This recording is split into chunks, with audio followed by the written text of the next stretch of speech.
So I'm Myra Hopkin and I'm a GP in old school surgery in Coeliac, and 27 years ago I was diagnosed as having celiac disease. I first had symptoms when I was 11. I was not yet started my periods. I had a very good diet. I wasn't at all a fat eater, but I was diagnosed with anemia because I was tired a lot of the time. I don't remember having any bowel symptoms at that stage, but then throughout secondary school I had times when I was anemic, and whereas most people get constipated when they take iron tablets, I found the opposite and spent a lot of my secondary school time actually in the school toilet suffering with diarrhoea. I realise now that it was probably the gluten in my diet and absolutely nothing to do with the iron tablets. As a medical student, I took part in a clinical trial for some sodium chromoglycate toothpaste to try and help with my chronic mouth ulcers. I probably skewed their results totally because at that time my celiac disease was undiagnosed, and it can be one of the presenting symptoms of celiac disease. In fact, I recently diagnosed a patient who was under max fax with recurrent severe mouth ulcers. When I did her IgA anti-TTG levels, they were quite high, and she's now been on a gluten-free diet, which has helped with her mouth ulcers, but every time I see her, she complains about the taste of the gluten-free bread. I was anemic throughout all 3 of my pregnancies, and it was after the 3rd pregnancy that I was eventually diagnosed. My weight was down to 7.5 stone, despite having a very hearty appetite. I was looking after 3 small children. I was looking after elderly parents, working part-time as a GP, and I thought that my tiredness and my irritable bowel was due to stress. I remember carrying my young son up a flight of stairs and suffering with palpitations, and at that stage I was referred to a consultant haematologist. He asked me if I thought my lifestyle was normal, and to be honest, it had crept on so gradually that I didn't realise that every morning I was getting up, getting breakfast, dressing the children, going to the toilet, spending more time than I'd want to in there, feeling absolutely exhausted and crawling back into bed for as long as possible before getting up to take the children to school and go to work myself. And when I stopped to think about it, I realised that that wasn't a normal way to behave in the mornings. By the time I was diagnosed, I was suffering from osteoporosis due to chronic malnutrition, and I had infarcted my spleen, and I'm now asplenic. That probably accounts for one day in surgery having severe abdominal pain, which lasted about 2 hours and then passed off. But at the time I didn't realise that was what the problem was.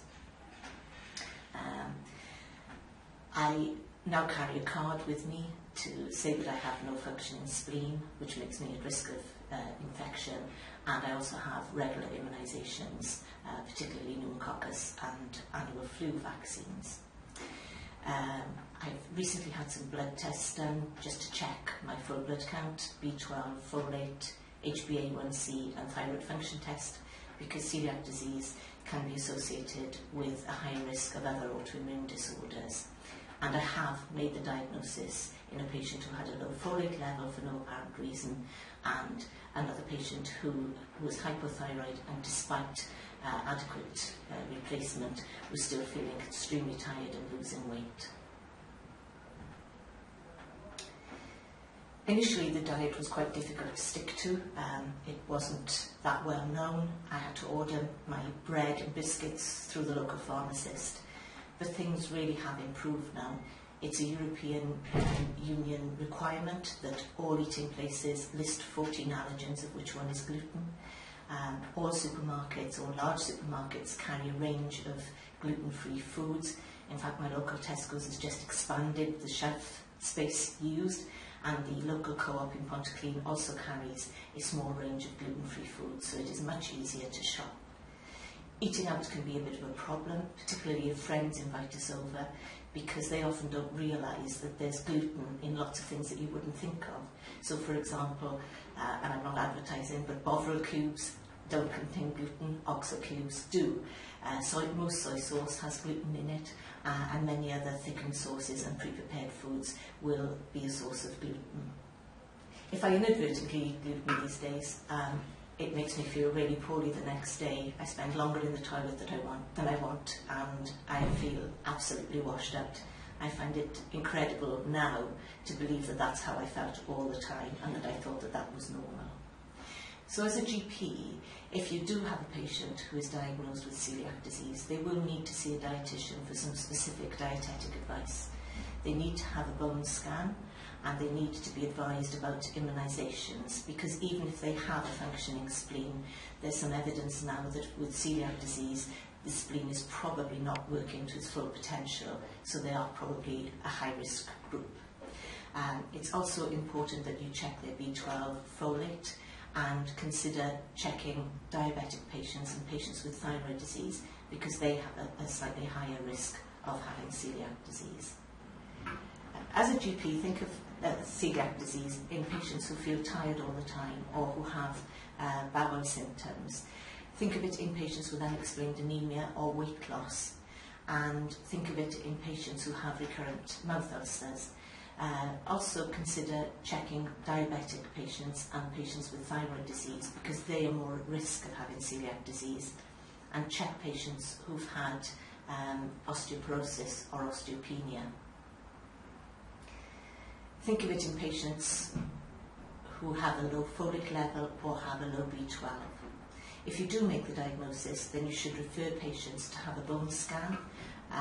They should be referred to a dietitian for specific dietary advice. They also need to have advice about immunisations, because they fall into a high-risk group because of their malfunctioning spleens. Patients need to have regular reviews of their symptoms and to check on their compliance. I would advise any patient to join Coeliac UK, not just because it's a gimmick, but they have local support groups. They also provide advice on lifestyle, advice on travel abroad, they provide recipes, and they provide funding for research into celiac disease and the effects of celiac disease. I'd also advise them to keep a high energy snack on them, because eating out can be a bit of a nightmare, particularly medical meetings, lunchtime when there's trays of sandwiches. I've usually got something in my handbag to keep me going. On the plus side, if I'm being catered for, I usually get a much more interesting dessert, and everybody's usually really jealous of my gluten-free desserts.